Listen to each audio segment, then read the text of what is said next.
the work we've done, data is what we have the hardest time getting and managing. You know, it's one thing to know how much you spent on electricity, but how many kilowatt hours did you use or something, you know, along those lines. And because price is going to change year to year, so saying, well, we spent less money, that may or may not, you know, mean that you were more efficient. So I would say that one of the first things to start doing is figuring out, you know, what data you have available and a way to track that, so that you can look for improvements and look for that, you know, more efficient on a year-to-year basis and see that you're getting better. Because I think there's, you know, everybody's going to have a different operation. We talked earlier today about, you know, location and different resources. Everybody's got a different operation and things that they do well or that they, you know, they have a disadvantage or advantage based on location. So nobody's going to have the same or be, you know, be able to say, well, we're exactly the same so we can benchmark against each other. But to benchmark against yourself and get better year over year, you know, that's the start of having that story and showing that you're getting better and using resources more efficiently. An excellent point, being sure that you're using the correct denominator. So that's going to be transferable from year to year to make it comparable, because benchmarking is one of the things that we haven't addressed much, but I think that's a great point. Dennis or Ted? Yeah, I guess I just to touch on what Paul said, I would agree. I think, you know, the cow-calf producer and the stocker have a lot of data that they don't necessarily write down or track or aggregate. And aggregating that per calf or per cow, I talked about using the financial metrics per cow, but keeping that data, you know, what Dr. Rice was talking about earlier and what we heard him say yesterday, we even have field records, pasture records, burning records that we could track that would, again, talk about carbon. And we know that. I mean, most producers know, well, I burned that 2 years ago, but they don't really track that.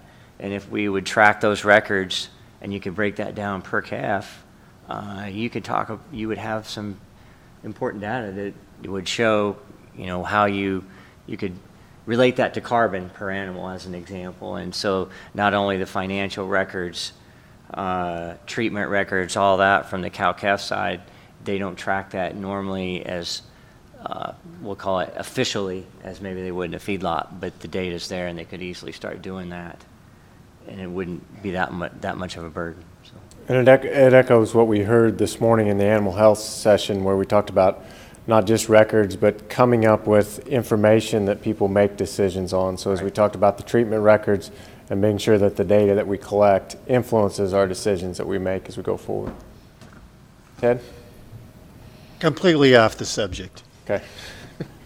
You know, I've spent the last 30 years with students. I mean, that's where my passion is, and it's where the excitement in this whole job comes from at K-State. I feel a privilege to even had the opportunity to have your sons, your daughters, your nieces, your nephews, and even some of you in my classes. It's a real joy.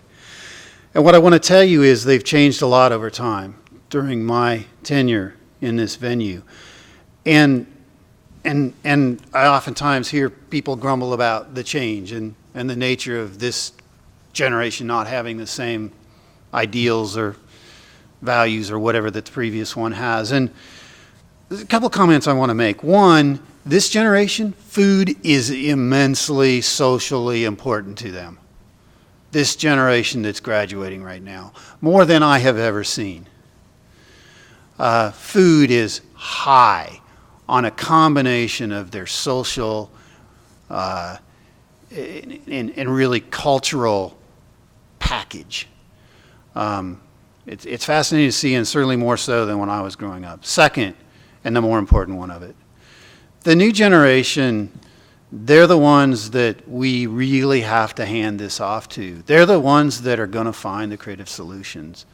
My biggest fear is that us old gray hairs up here, there's not too many of us up here, thank goodness. It was a lot of young folks today, and I like that because they have got really creative ideas. And what I think we need to do once in a while is hand them the reins a little sooner.